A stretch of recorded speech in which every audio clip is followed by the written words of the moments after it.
मेरा इस दुनिया में कोई नहीं है। नहीं माँ, मैं सबके लिए मर चुकी हूँ। मैं सबके लिए मर चुकी हूँ।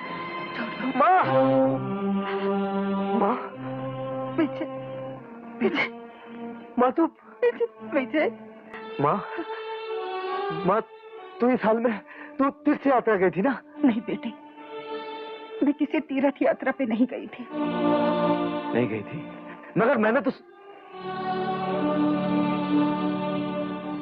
तू कहाँ गई थी माँ? बोल माँ, कहाँ गई थी तू? यहीं थी, इन्हीं सड़कों पर, फुटपाथों पर। सड़कों पर, फुटपाथों पर? मेरी माँ फुटपाथों पे? बोल माँ, किसने तुझे मजबूर किया? किसने तेरे साथ जबरदस्ती की? बोल, बोल माँ। समझ गया माँ, तुझे भिखारियों की तरह दर दर की ठोकरें खाने पर मजबूर करने वाले मेरे दो कमीने भाइयों के अलावा कोई नहीं हो सकता। बोल माँ, यही सही है ना? बोल माँ। बेटी, अब मैं जीना नहीं चाहती। अब तक सब कुछ बिक गया विजय, अब तक सब कुछ बिक गया। नहीं माँ, तेरा विजय नहीं बिका माँ। चूल्हे मिट्टी की दीवारें बिक गई, मगर तेरी दौलत से बनी ये हिम्मत की दीवार अब तक खड़ी है माँ। तेरी इस जायदाद को सिवाय मौत के कोई नहीं खरीद सकता माँ, कोई नहीं खरीद सकता। तेरा बेटा अभी तक जिंदा है माँ, तेरा विजय अभी तक जिंदा है।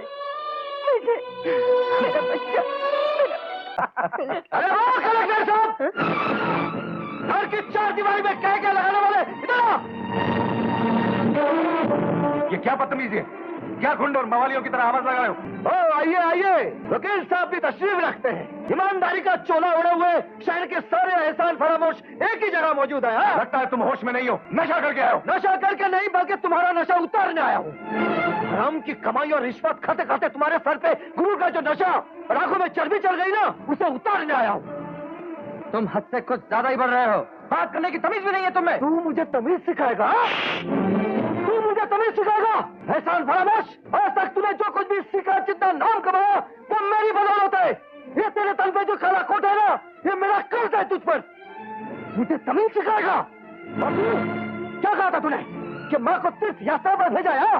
अरे लाना था तुम जैसे दौलत के पुजारी और चोरी का गुलाम पर। जिस माँ ने पाला पोसा, अपना खून पसीना बहाकर इतना बड़ा क्या, उस माँ को घर से बेघर करके बीबी की गोद में जा बैठा। अरे मैं अंधा था, अंधा। मैं ये नहीं जानता था जो बेटे अपनी माँ को ठुकरा सकते और इस भाई को क्या पहचानेंगे। चौकी अमात कलेक्टर साहिबा, उस प्यार के मंदिर को नीलाम करने में तुम्हारा भी बहुत बड़ा हाथ है, लेकिन जब अपना ही खून करना है तो गैरों से क्या शिकवा? अरे तू कौन होता है शिकवा करने वाला? तेरी हैसियत क्या है? अरे तेरे से ज्यादा इज्जत तो मेरे चपरासी की है। तू एक गुंडा है, खूनी है, कातिल है। विजय, तेरे भाइयों ने अपने से बड़ों की बेइज्जती की होगी, उनका दिल दुखाया होगा, उन्हें जलील किया होगा, लेकिन तू तो मेरा बेटा है जिसमें मैं बस तो नाज कर सकती हूँ। और वो बेटा अपने से बड़ों पे हाथ उठाए?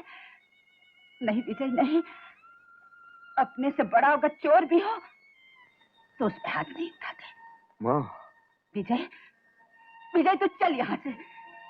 ये अमीरों की दुनिया है, यहाँ गरीबों के लिए कोई जगह नहीं, कोई जगह नहीं। विजय तू चल यहाँ से, चल विजय, चल।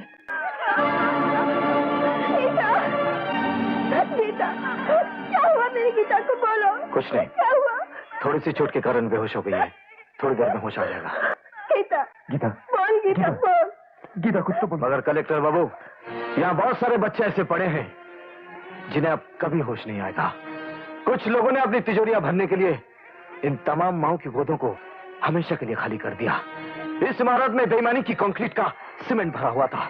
हाँ कलेक्टर बाबू, हाँ, इसीलिए इमारत गिर गई और बेगुनाह मासूम बच्चों को कफन पहनाकर चली गई। इंसानियत और सच्चाई के कानून की नजर में वो लोग कातिल हैं। क्या आपका कानून उन्हें सजा दे सकता है? वो लोग फांसी के हकदार हैं। क्या आपका कानून उन्हें फांसी की सजा दे सकता है? नहीं, क्योंकि आपका कानून उन बड़े लोगों के हाथों बिक चुका है। लेकिन इतना याद रखना कलेक्टर बाबू, एक कानून ऐसा भी है जो बिकता नहीं, लेकिन सब कुछ बिकवा कर छोड़ देता है।